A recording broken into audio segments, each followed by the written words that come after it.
Hello everyone, my name is Eisha with Olskoolzumba, and today we have another great interview. Today we have Jose Velez.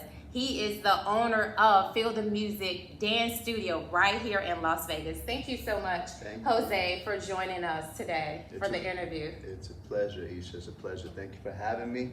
I love what you're doing, and yeah, it's amazing. It's amazing. Awesome, thank you. Okay, so we're just gonna get right into the interview. What or who inspired you to want to open your own dance company in the fabulous Las Vegas salsa and bachata community? And how long have you been open? Ooh, all right. Well, I'll be brief. I'm a Puerto Rican raised in New York. Okay. And I started my dancing at an early age with Eddie Torres, the great master himself.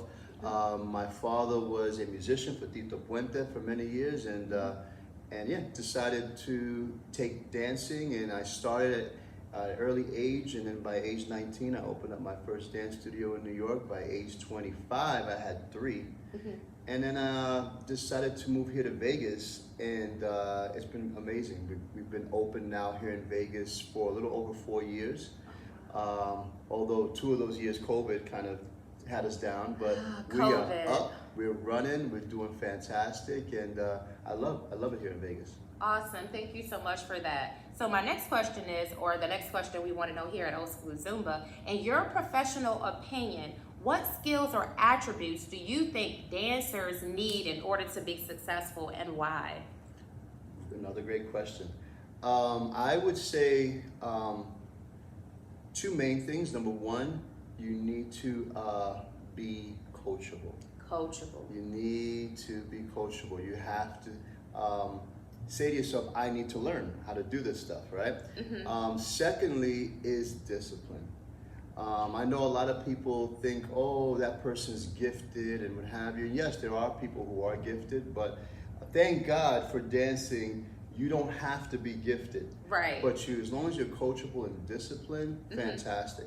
On top of those, I always talk about in my class the 4 Ps, right? And I always tell dancers or students, I'm like, if you do these 4 Ps, you will always have success in my class. The first P is, being patient. With who? With yourself, right? We are our worst enemy at times, right? We say things to ourselves more than anyone else says to us. Yes. And there's power in what you say, right? And, absolutely. Right? Biblically, it talks about power of the tongue, and even in the secular world, it talks about power of the tongue, right? And just being, we don't want to lie to yourself. Right. I'm not good yet, but I will get there, right? So patience with yourself. The second one is also patience with the people around you, right? In a classroom setting especially, you're gonna have people at different levels, and you need to be able to be patient with everyone in the class as well. Third P is participate, and this is the hardest one, believe it or not. Most people, they participate with their feet, but they don't participate with their mouth by counting. In my school, you'll see we count all the time. That's a mandatory thing. And I know most people are like, I don't feel right when I count. I don't feel the music. And thus I named my school. Thus, Feel the Music, right? Dance Studio. Named it that, yeah, because for that simple fact, I'm like, just like musicians need to keep the rhythm, to play the music, us as dancers, we also need to keep the rhythm so that we're staying with the music.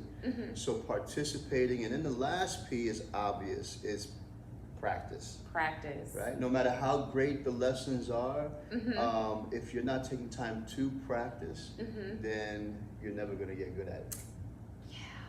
I'm working on that. Practice makes perfect, right? Right. You gotta practice. It's so funny you say that, because I tell my class, I say, practice doesn't make perfect. Because if you're practicing it the wrong way, it ain't perfect. Exactly. But practice does make it permanent. Yes, right? Practice makes permanent. So make sure you're practicing it the right way. So that it can be permanent. That's right.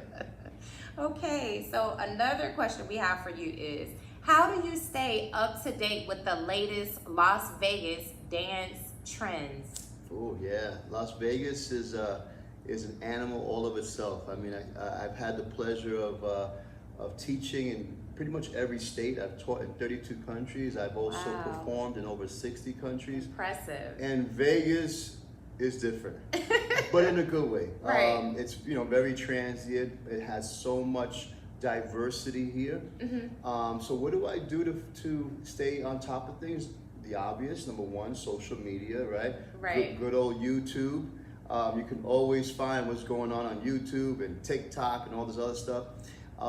And we have also a really good community here that stays on top of things, whether it's DJ MV, right? Victor Mabu. Victor Mabu, Who you yes. interviewed as well. I sure did. Make sure you guys check out his link down below. Fabulous. His interview. Shout out to Victor Mabu. Shout out to Victor and DJ Swab also. DJ Suave Beats. Suave Beats. And then we have also some really amazing places like the M Resort, where Latin Breeze gets to play. And where you're in the mix, and there you get to see the different styles, you get to see just again a slew of so many different talents.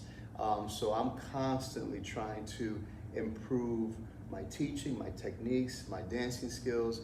And that's basically it. Thank you so much for that. All right, so our next question is, what techniques do you use to engage the dancers to come out onto the dance floor and dance? Hey, yeah, that's the best part. That's what this is all about. Feel the music. Exactly. I mean, my good friend, who again, now these are people, I'm doing shout outs here, Eisha, but my good friend Bernie Nash. It's your interview. Go ahead. Shout everybody out. Bernie Nash, who's an amazing singer and composer. He calls me the smiling dancer. Shout out to Bernie Nash. Yeah. His interview is also below. Yeah. And he just lets me know, he's like, bottom line is a smile is one of the most engaging things that you can do. Right. Dancing, as you know, is just like the music itself, especially with these salsa, merengue, bachata, these Latin dances. It's all about a call and response. Call and response, right? Yes. So the music is supposed to call you onto the dance floor, and you're responding to that music. Exactly. So, that response, it should be a pleasurable experience. I've never seen anyone dancing without a smile on their face. Me either. I haven't seen anyone out there, I don't want to dance. Right? And if you do, don't bring them to the school. Right? Got it. But that's the key is just engage. It's a communication. Right. That dance is supposed to, we're supposed to communicate, get together. It's a relationship that we're building for that 3 or 4 minutes. And yeah, for the most part, I tell you one thing that I teach my students as well, which again, if most of our South community can adopt this will also help, is understanding that, gentlemen, we are the frame, she's the picture. So our job is to make sure that our picture always looks good. There you go. Right? If the frame looks fantastic, but the picture looks no one's gonna buy that picture. But if the picture looks fantastic, even if the frame looks people are gonna buy that picture. And that's my job on the dance floor, is to make sure that who I'm dancing with, I show them off. I make them look as beautiful as possible on the dance floor. Awesome. That's great advice. When the dancers are out there, especially for the males, I'm pretty sure, they're just as nervous as their female counterparts that are out there dancing with them. So such great advice and words of wisdom to give them so that they're able to, enjoy themselves out on the dance floor. Awesome, awesome, awesome. Okay, so our next question is, what would you say is the most rewarding part of being a professional dancer and a dance company owner? Well, yeah, that's a loaded question right there. I have tons, but I'll narrow it down. I mean, one of the things that I find rewarding is that I get to do something that I know was a gift. The gift of giving, the gift of teaching. And when you're doing something that you absolutely love, it doesn't feel like work. And that's what it is. And to me, to see a student who comes into that classroom and they say, oh, I know nothing about dance, they're a nervous wreck, and then after a couple of weeks or even a couple of months, to see them now flourishing and blossoming, and to me it's the most gratifying feeling to just say, hey, you know what? I had a small part in changing their life through dance. Right. Oh, that's awesome. That's such a great thing to know, and for you to be able to, give them that. All right, the next thing we want to know is, do you have a fun fact or a fun story that you can share with us here at Olskoolzumba? As it pertains to dancing. Yes.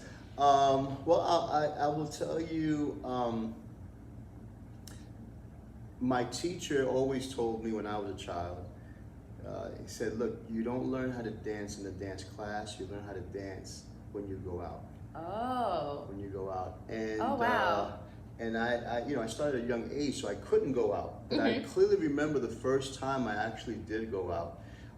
And I was at a social, I was about 12 years old, and I was sitting there and I was just looking at everyone in amazement. Now, mind you, I had already been dancing for about 6 years. Okay. But I never went out dancing yet, because I wasn't of age. Got it. And now I see this person in front of me. Her name was Daniela, and we're still friends today. Shout out Daniela. Yeah. And I saw her, she was about 16, I was 12, and I said, I will never dance with this girl. She's just amazing. And as soon as I said that, the song finished, she turned to me and she said, would you like to dance? And wow. And I was like, ah.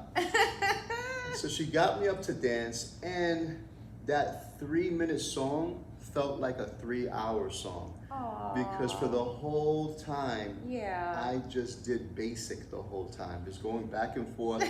My mind went blank. I was constantly saying, I'm so sorry. And you know what she did? What did she do? She said, you're doing so great, Jose.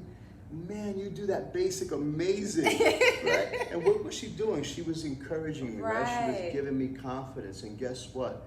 It worked, because after dancing with her, I said, if the best dancer here can do basic with me for 3 minutes, no one here better tell me anything. Exactly. And that started me off understanding the importance of not only taking the lessons, but applying them, going out and using them, right? It's just like a language, right? If you don't use a language, you lose a language.